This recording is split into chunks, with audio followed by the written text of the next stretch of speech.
All right, thanks, Lizzie.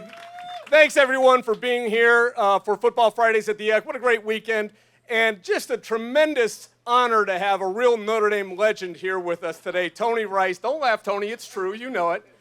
Tony, of course, led us to the 1988 National Championship. We can applaud for that a lot today. Tony was Lou Holtz's, one of his first top recruits coming in 1986 out of Woodruff, South Carolina. And how about this? 31-4 as a starting quarterback for Notre Dame.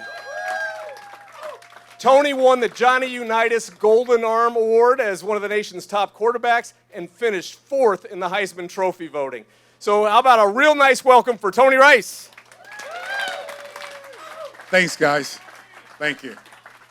Tony, thanks for being here. Really great to be with you. It's been a long time. Good to see a familiar face. I want to ask you, you're the proud father of 5 children, and I want to ask you about Anthony, your son, who not only played local high school ball here in the area for Mishawaka-Marion, but played at Central Michigan.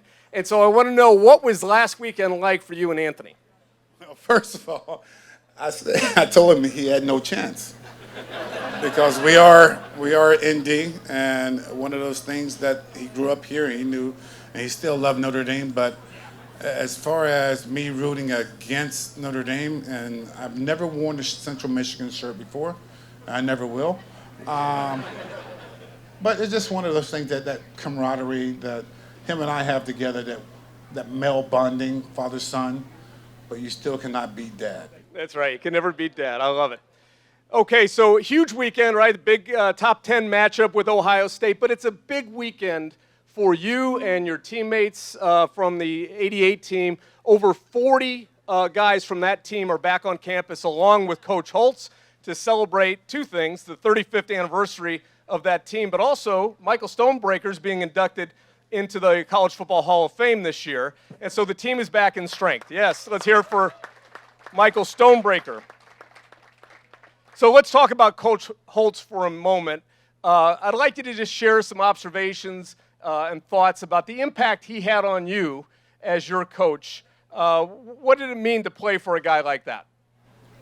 Well, with him, it's a different story because I didn't know how to take him.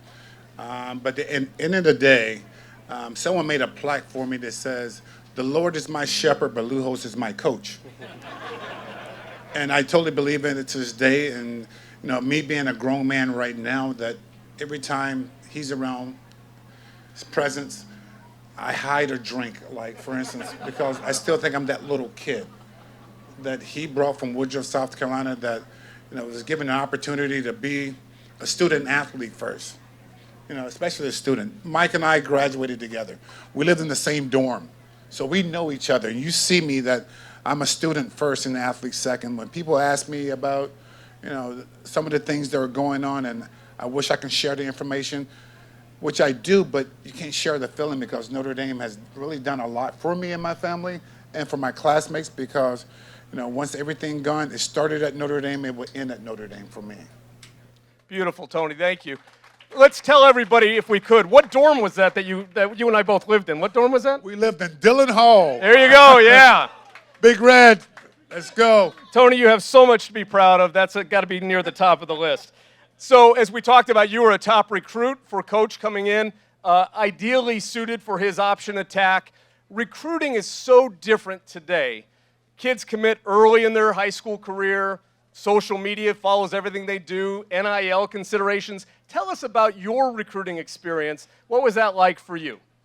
Well, I never left the state of South Carolina before until I was 18 years old to come and visit here. It was kind of wicked, kind of strange for me because, you're looking at a South Carolina guy that's never been outside that line, and to cross over to a lot of people that are trying to help you to succeed. I don't think that anyone at Notre Dame wants you to fail, and they gave me all the resources that I need in order to get to what I wanted to do.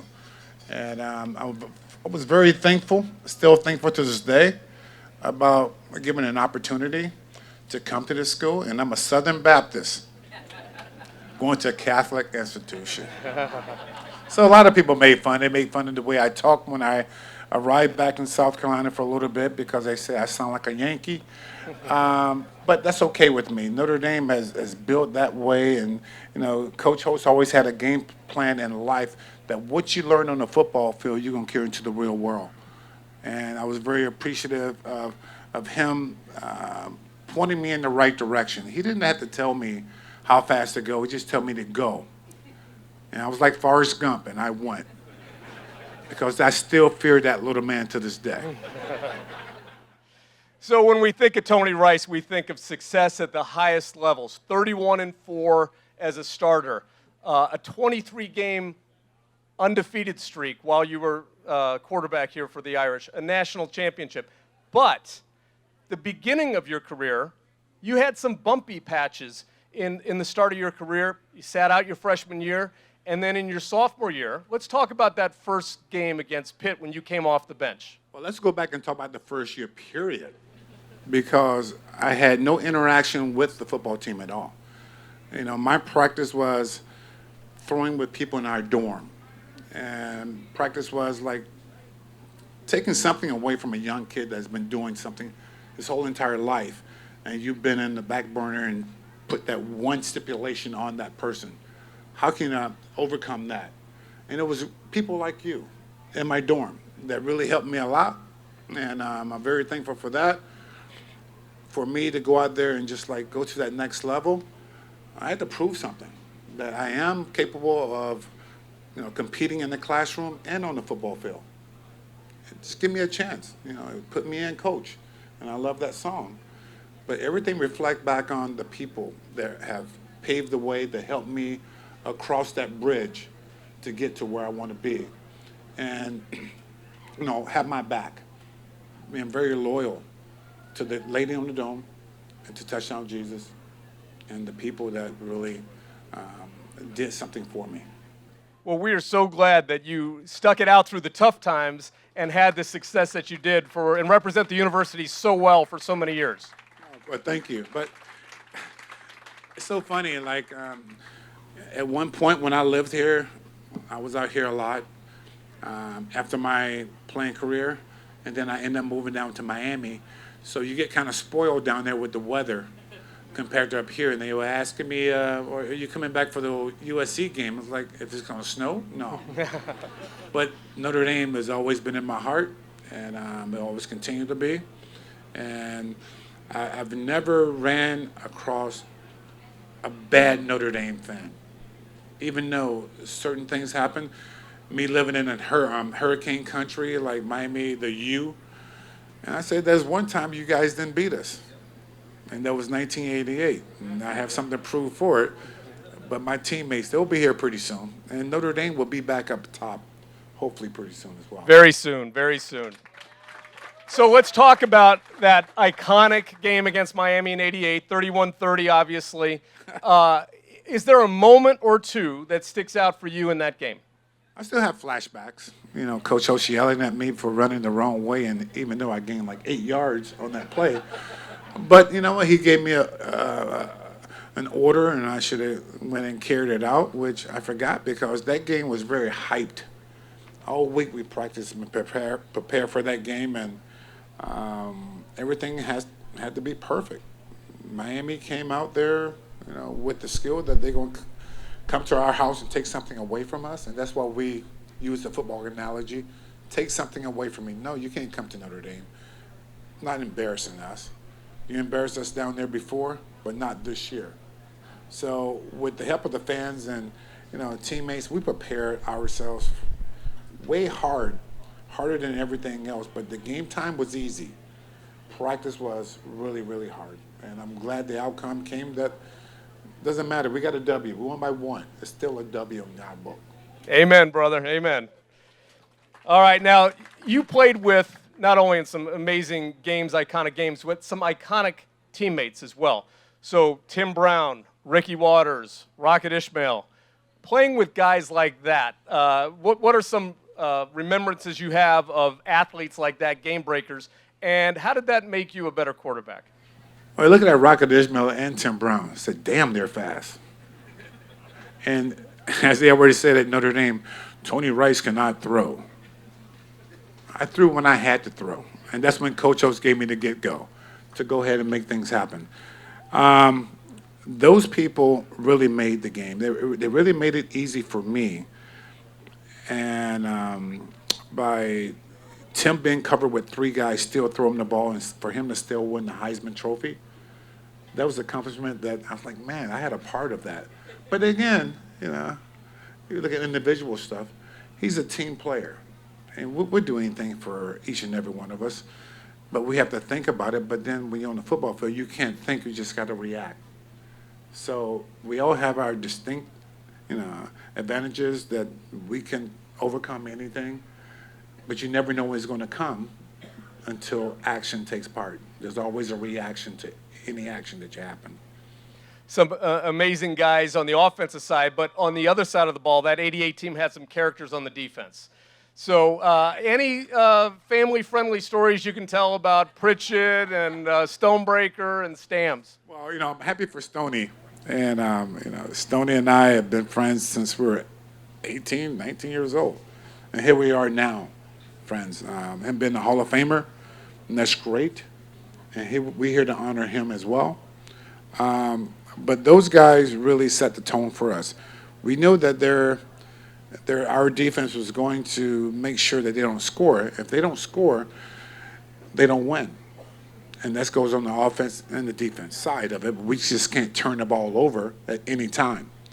So every time you get an opportunity to make things happen, go ahead. But then never let the ball go. Never turn the ball over so they have an opportunity to score. You put your defense in a certain situation, which I tried to eliminate. My job is to call the right plays and put us in the right situation. And I learned that from Coach Holtz because he wanted me to think like him while he's out there. Well, I'm out there doing that. And even though I didn't have a lisp like he had, but, again, I had the heart and I tried to have the brain like him, but he's also a witted person because when I first got here and he yelled at me, one of the coaches said to me, he says, listen to the words that is coming out of his mouth instead of the tone because he always yelled. And I didn't know how to take it. And I went a couple of times back to my dorm. I never cried, felt bad, but it made me a stronger person. Well, the results speak for themselves. As we said, 31-4 as a starter. But did you know that Tony was undefeated as the starting quarterback in Notre Dame Stadium? How about that? I think it was our whole team. Our whole team was undefeated, even though the quarterback gets all the recognition and everything. But there's always a team. There's one of these guys, well, there's a couple of guys I see walking right now down here. Todd Light, Mike Stonebreaker, Ray Zellers. Those guys know the feeling of it because they played the game. And, the guys like this, we come back for this weekend just to enjoy, to rejoice, and then to celebrate some stuff that are going on. It's been 35 years since we won the last national championship team. And hopefully they'll win another one eventually soon. Yes, our most recent national championship. I don't mean to correct you, Tony, but I don't like saying our last. I like saying our most recent national championship. Okay, that's good. All right. That's good. So that iconic home games, Penn State, Michigan, Michigan State, USC, Miami, Alabama, victories over all those teams at Notre Dame.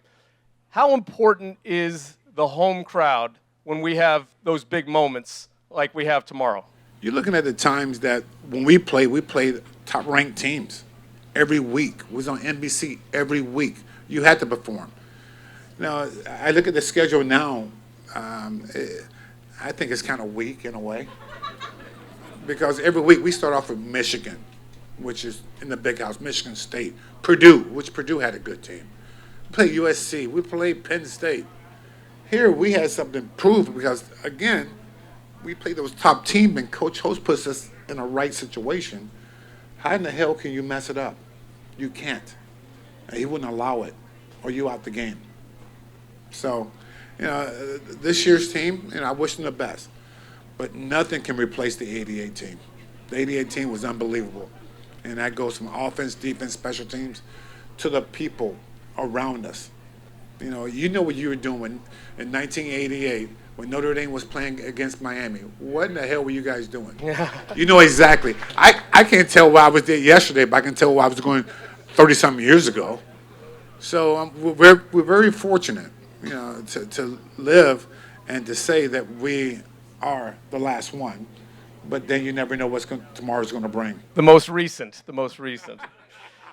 Okay, we're going to get to some questions from the audience here in a moment. But, Tony, as you think about the big matchup tomorrow, what advice would you give to Sam Hartman and the rest of the team heading into really just a tremendous matchup? Well, first of all, if it's not broke, don't fix it. And they're doing everything right now. So for me to come in and say something, well, what do I think? I'm like, nah, keep doing what you're doing. You're doing the best way you can. And, for an old guy, you don't need my advice. You're doing your own. I didn't ask for yours. But I don't know. I just go out and have a good time. That's what the main thing we're supposed to do. Have a good time, enjoy what you're doing, and love what you're doing. So, if he can keep that going and don't get injured, I don't want that to happen because the quarterbacks are going down fast these days because they want to do something they're not really capable of doing. In my era, I used to run the ball a lot. I have no problem taking a hit, but I also can pass when the right time comes for it. So, I wish those kids the best. And, they got my support because we do bleed blue and gold. And Notre Dame is always going to be number one for me. All right, now let's get to some questions from the audience. Look at this big crowd here to see you, Tony, and to celebrate 35 years from the national championships. So let's take a few questions. We got jokes here, don't we? Okay, who got the first joke at me? Anybody have a question for Tony? Right here. Was it hard for you to learn the option? I've been running an option since I was in the 4th grade. So, and Ricky Foggy was a quarterback at Minnesota at the time. He played for Coach Holtz. So that's how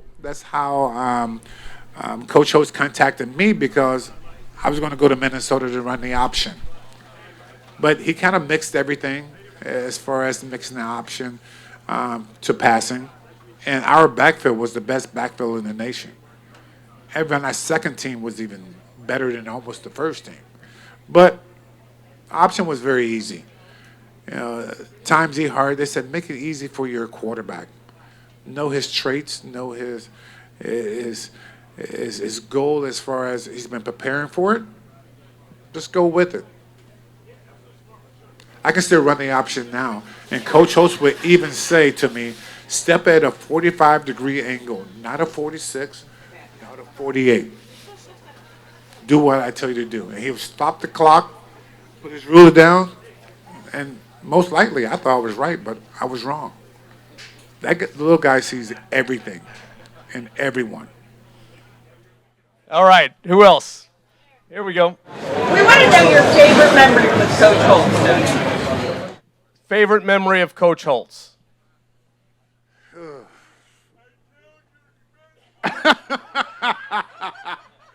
Oh, my God. You know what? No, it's not. Nothing was very horrible. It took me time enough to understand where he's coming from. Because, again, he spoke with an accent, spoke with a list. But then how do you take that criticism and turn it into positive? And that's where Coach Pete Cordelli helped me out by saying, listen to the words that are coming out of his mouth, not the tone of his voice. So with them being said, he's sitting there yelling at me, and I'm still smiling at him like, hey, I got this, Coach, don't worry. But then I didn't want to make him panic. If he did, he would have put Kent Graham in there. And Kent was a great quarterback. But then you let me start something, Coach, let me finish it. I hate to lose at anything I do. Badminton, I don't care. I don't care you're 2 years old or 85, I'm going to kick your butt. Because I have that mentality in me. And it's hard to take. Huh? Well, I was a bowler too. I did a little bit of everything, not like Bo Jackson and everything, but I was a pretty good bowler there. Okay, here's another question right here. Have you ever been on a Cubs bus trip, like maybe your freshman year? I have with you. What a small world. Good to see you again. It's been a while. It's been really a while. Wow, that's when I first moved back here. Went to a Cubs game, and I had one of the best times ever. We took the bus from South Bend up there, but great to see you again. Thank you. Okay, next question. I'd like to know what went through your mind for the USC game. We're undefeated, going out to the West Coast, and Tony Brooks and Ricky Waters were not ineligible, but they were reprimanded for something from Holtz. So what went through your mind leading into that game? Because I know I'm sitting there, and all of a sudden they announced the two tailbacks. I said, "Geez, oh man!" But I know that Stams, Pritchard, Stonebreaker, and I always remember seeing you coming down the line, and you go down the line, stop, push it out like that, and as soon as they bid on it, you turned it upfield, gone. So what was in your mind with that? In that mind, when those guys were sent home, it was more like, well, you don't really have anything to worry about because we're the best backfield in the nation. We had people that was waiting to play that could have been first team somewhere else. Another thing, I look at it more like this. Rodney Peete was the quarterback at the time. And I knew our defense had his number all day. So if I know they don't score and I don't turn the ball over and me running down that sideline afraid of being hit, because those guys were bigger than me, I knew we had a chance. And, Coach Holtz already said to us that we have a script before the game plan. We could sit there and we think about relaxing about how the game is going to play out. And how the game played out, we always win. So, it's hard to talk about, but in that locker room, you would feel it. And you feel the power of the lady on the dome and Coach Holtz. Those two powerful things that you can never forget. And you want to represent those people. All right, who else?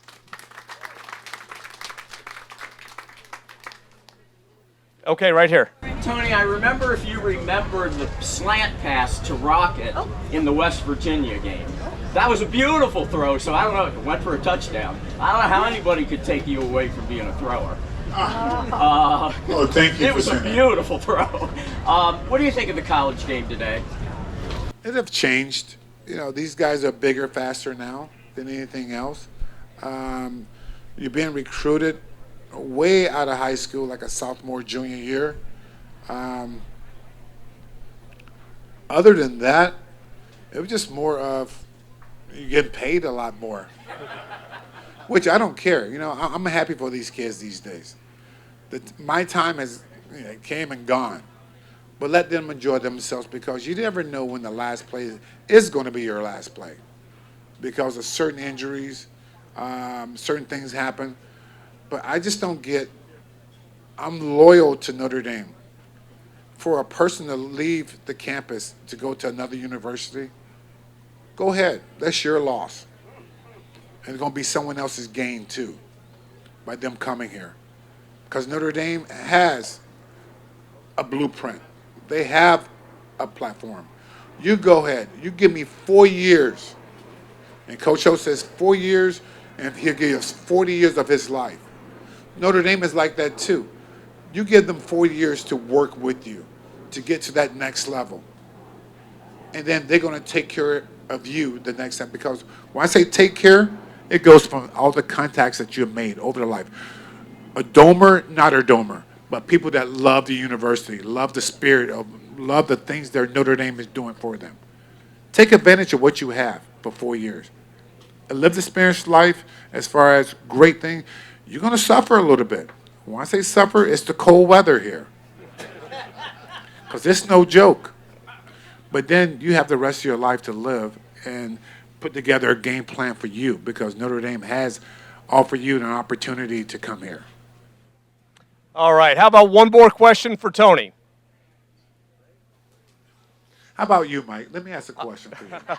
Well, I have one for you, so go ahead. Okay, you first. Well, I want a prediction for tomorrow. What do you think? I've been reading, they said what? Notre Dame, well, Ohio State by 3? No. That's what I heard. But again, we at home. I would say Notre Dame wins by 10. Irish by 10. You heard it from Tony Rice, national champion quarterback. Now, my question to you, Mike. I'm sorry, my question. You can't get off that easy. We've known each other since we were 18 years old.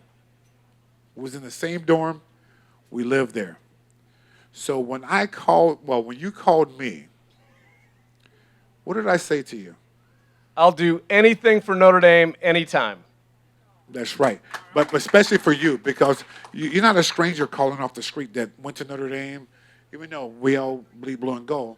But I've known you for so many years. Tony, you were one of the first people I met at Notre Dame. I remember a beautiful day like this, probably the day we moved in, and this big kid from South Carolina is walking down right around the corner from my room, and we've been friends for 30, 40 years since. So, Tony, great to be here with you. Thank you, and let's go Irish. Go Irish.